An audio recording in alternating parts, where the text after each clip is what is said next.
الحمد لله رب العالمين والعاقبة للمتقين أشهد أن لا إله إلا الله وحده لا شريك له وأشهد أن محمدا عبده ورسوله أما بعد الحمدللہ معزز سامعین، آج ہم نے 19ویں پارے کی تلاوت سماپت کیا جس میں 3 صورتیں ہیں: سورۃ الفرقان، سورۃ الشعراء، سورۃ النمل۔ سورۃ الفرقان یہ مکی دور کے درمیانے حصے میں نازل ہوئی۔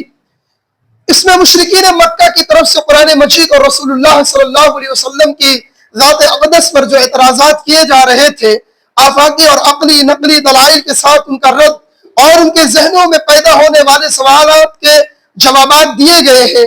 اس میں عباد الرحمن کی صفات اور نئے مسلم صحابہ کرام کی تربیت کی گئی ہے۔ دیکھیے، انشاءاللہ میں کوشش کروں گا کہ آپ کے سامنے جتنے جلدی ہو سکے ختم کرنے کی۔ اس میں سب سے پہلے ایک موضوع ہے اللہ رب العالمین کی قدرت کاملہ کا تعارف۔ سورۃ الفرقان آیت نمبر 1 میں اس سورت میں اللہ رب العالمین کی برکات کا بار بار تذکرہ کیا گیا اور رب العالمین کے تبارک کے لفظ سے اللہ رب العالمین کا تعارف پیش کیا گیا ہے۔ تبارک الذی نزل الفرقان علی عبدہ لیکون للعالمین نذیرا۔ بہت برکت والا ہے وہ جس نے اپنے بندے پر فیصلہ کرنے والی کتاب اتاری تاکہ وہ جہان والوں کے ڈرانے والا ہے۔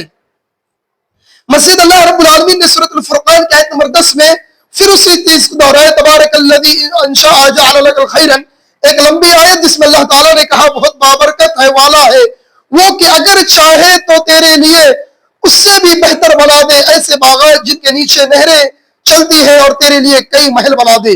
لہذا اس میں رب العالمین کے قدرت کاملہ کی دلیل پیش کی گئی ہے۔ اسی پارے کے اندر، اسی سورے کے اندر مشرکین کے خود ساختہ معبودوں کی بے بسی کا نقشہ بھی کھینچا گیا ہے۔ اللہ رب کریم نے جو بابرکت ہستی ہے اس کے مقابلے میں جنہیں یہ لوگ پوچھتے ہیں وہ کسی چیز کے نہ خالق ہے اور نہ مالک ہے۔ اللہ رب کریم نے سورۃ الفرقان کے آیت نمبر 2 اور 3 کے اندر اللہ تعالیٰ نے اس کا بھی تذکرہ کیا۔ وہ ذات ہے، وہ ذات کی اسی کے لیے آسمانوں اور زمین کی بادشاہی ہے۔ اس نے نہ کوئی اولاد بنائی، نہ کبھی بادشاہی میں کوئی اس کا شریک رہا۔ اس نے ہر چیز کو پیدا کیا، پھر اس کا اندازہ مقرر کیا، پورا اندازہ، پھر اور انہوں نے اس کے سوا اور کوئی معبود بنا لیے جو کوئی چیز پیدا نہیں کرتے اور خود پیدا کیے جاتے ہیں۔ اپنے لیے نہ کسی کا نقصان کے مالک ہے، نہ نفع، نہ کسی کے موت کے مالک ہے، اور نہ ہی زندگی کے اور نہ اٹھائے جانے کے۔ لہذا اللہ رب کریم نے اس آیت میں بیان کیا کہ جن معبودوں کو تم اللہ کے علاوہ پکارتے ہو نا، دیکھو نہ وہ معبود خود پیدا ہو سکتے ہیں، نہ کسی کو پیدا کر سکتے ہیں، نہ کسی کو نفع دے سکتے ہیں، نہ کسی کو نقصان پہنچا سکتے ہیں۔ لہذا ایک ہی ذات ہے جو نفع اور نقصان کا مالک ہے، وہ کون ہے؟ اللہ رب کریم۔ اسی بارے کے اندر اللہ رب العالمین نے رسول اللہ صلی اللہ علیہ وسلم کے بشر اور انسان ہونے کا مسئلہ بیان کیا۔ مشرکین مکہ کے بارے میں آپ کو معلوم ہے کہ رسول اللہ صلی اللہ علیہ وسلم کو رسول نہیں مانتے تھے۔ اس حوالے سے ان کے ذہنوں میں 3 باتیں تھیں۔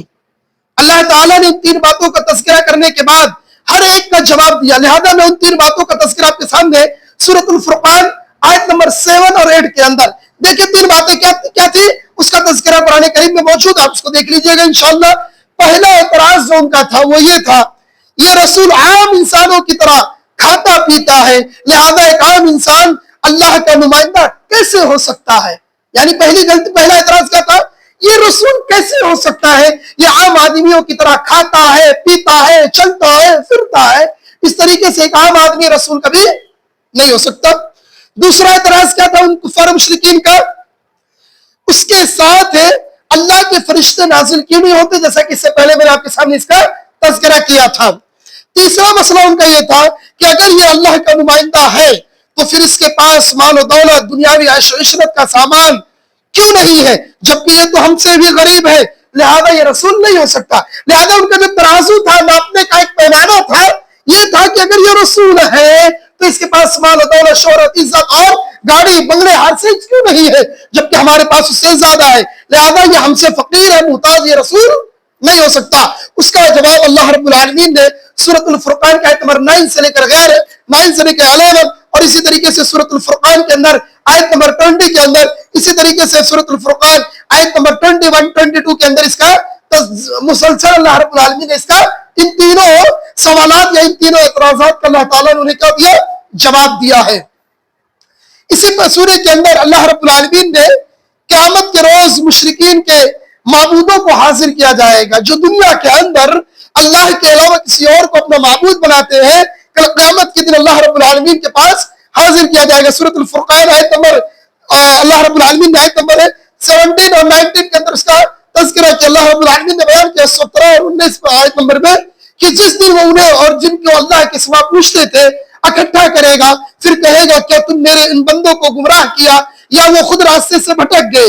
وہ کہیں گے تو پاک ہے، ہمارے لائق نہ تھا کہ ہم تیرے سوا کسی سے بھی اس کی طرح دوست بناتے، لیکن تو نے ان کے باپ دادا کو سامان دیا یہاں تک کہ وہ تیری یاد کو بھول گئے، وہ ہلاک ہونے والے لوگ تھے، سو انہوں نے تمہیں اس بات میں جھٹلایا جو تم کہتے ہو، بس نہ تم ان کسی طرح ہٹانے کی طاقت رکھتے ہو اور نہ کسی کی مدد، تو تم میں سے جو ظلم کرے گا ہم اس سے بہت بڑا عذاب چکھائیں گے۔ سمجھ میں آیا؟ لہذا کل قیامت کے دن اللہ رب العالمین مشرکین جو دنیا کے اندر ہے اللہ کے علاوہ جس کی عبادت کرتے ہیں، اللہ تعالیٰ انہیں بلائے گا اپنے پاس، اور بلانے کے بعد اللہ ان سے سوال کرے گا، کس سے؟ جس کی تم عبادت اللہ کے علاوہ چھوڑ کر کرتے ہو، کیا تم نے انہیں بولا تھا کہ میری عبادت کرو؟ وہ لوگ اپنا دامن جھاڑ لیں گے، اپنے آپ کو بری ذمہ ہو جائیں گے، اے اللہ ہماری بھی ایسی طاقت نہیں رکھتے، انہوں نے تو خود اپنے آپ کو ہمیں پوچھنا شروع کر دیا، ہم سے مدد مانگنا، جبکہ ہم میں نفع اور نقصان کے مالک کچھ بھی نہیں تھے۔ اسی پارے کے اس سورے کے اندر قیامت کے دن لوگ رسول اللہ صلی اللہ علیہ وسلم کا ساتھ نہ دینے پر افسوس کریں گے۔ آج تکبر سے رسول کی مخالفت کرنے والے کل قیامت کے روز رسول اللہ صلی اللہ علیہ وسلم کا ساتھ نہ دینے پر اپنے ہاتھ کو کاٹ رہے ہوں گے۔ اللہ اکبر۔ اللہ رب العالمین نے سورۃ الفرقان آیت نمبر 25-29 کے اندر اللہ تعالیٰ نے اس کا تذکرہ کیا۔ اللہ رب العالمین کہتا ہے اور جس دن آسمان بادل کے ساتھ پھٹ جائے گا، فرشتے اتارے جائیں گے، لگاتار اتارا جاتا، اس دن حقیقی بادشاہی رحمان کی ہوگی، کافروں پر وہ بہت مشکل دن ہوگا جس دن ظالم اپنے دونوں ہاتھوں کو دانتوں سے کاٹیں گے، دونوں ہاتھوں کو دانتوں سے کاٹیں گے۔ افسوس اس بات کا ہوگا کہ کاش ہم رسول کے لائے ہوئے دین پر ایمان لے کے آ جاتے، اسلام قبول کر لیتے، اسلام کے اندر عمل کر لیتے، لہذا اس دن پچھتاوے سے کوئی فائدہ حاصل نہیں ہوگا۔ اس کے لمبی آیت اس میں دیکھ لیجئے گا، وہ لوگ شیطان کے بہکاوے میں اللہ رب العالمین کی عبادت کو اور رسول اللہ صلی اللہ علیہ وسلم کی سنت کو چھوڑ دیے تھے۔ اسی سورے کے اندر قیامت کے دن رسول رحمت کچھ لوگوں کے خلاف گواہی دیں گے۔ اللہ اکبر، یہ بہت سخت دن ہوگا۔ ہمارے یہاں مشہور ہے کہ رسول اللہ صلی اللہ علیہ وسلم اپنی امت کے لیے لوگوں سے سفارش کریں گے، اپنی امت کے لیے لوگوں سے اللہ رب العالمین سے گڑ گڑائیں گے، کہیں گے یا رب امتی امتی امتی، اے اللہ میری امت کو معاف کر دے۔ ایسا بھی کنڈیشنز آئے گا، اللہ رب العالمین نے سورۃ الفرقان کے اندر بیان کیا، اللہ رب العالمین نے بیان کیا، اور رسول کہیں گے اے میرے رب بے شک یہ میری امت نے قرآن کو چھوڑ دیا تھا۔ اللہ اکبر۔ لہذا معزز سامعین، ایک حجت قائم ہو جائے گی اگر ہم نے قرآن کو چھوڑ دیا، قرآن کا تعلق چھوڑ دیا، قرآن کی تلاوت چھوڑ دی، تو یاد رکھنا اللہ کے رسول کل قیامت کے دن ہمارے لیے سفارش نہیں کریں گے۔ کتنا افسوس کا دن ہوگا۔ لہذا اگر ہم چاہتے ہیں کہ قرآن ہماری سفارش کرے، رسول اللہ صلی اللہ علیہ وسلم ہماری سفارش کرے، تو ہمارے لیے ضروری ہے کہ ہم قرآن سے اپنا رشتہ جوڑیں، قرآن سے اپنا رشتہ جوڑنے کی کوشش کریں۔ اسی سورے کے اندر اللہ رب العالمین نے بیان کیا کہ قرآن مجید تھوڑا تھوڑا کر کے نازل کیوں ہوا۔ دیکھیے قرآن مجید 23 سالوں میں تھوڑا تھوڑا اللہ رب العالمین نے نازل کیا۔ سورۃ الفرقان کے آیت نمبر 32-33 کے اندر اللہ تعالیٰ نے اس کا بھی تذکرہ کیا، اور ان لوگوں نے کہا جنہوں نے کفر کیا یہ قرآن اس پر ایک ہی بار کیوں نہ نازل کر دیا گیا، اسی طرح ہم نے اتارا تاکہ ہم اس کے ساتھ تیرے دل کو مضبوط کریں، اور ہم نے اسے ٹھہر ٹھہر کر پڑھنے کا حکم دیا۔ لہذا اس آیت کریمہ میں ایک چیز اور پتہ چلتی ہے، وہ یہ کہ قرآن کریم اللہ رب العالمین نے 23 سال میں جس طریقے کا جو معاملہ تھا، اللہ رب العالمین نے قرآن کریم کو نازل کیا اور اسے ٹھہر ٹھہر کے پڑھنے کا حکم دیا۔ اس سے پتہ یہ چلتا ہے کہ جو لوگ قرآن کریم کو بے ساختہ تیز آواز میں یا اسی طریقے سے فر پڑھتے جو قرآن کریم سمجھ میں نہیں آتا، تو یہ قرآن کریم کے حقوق کو ادا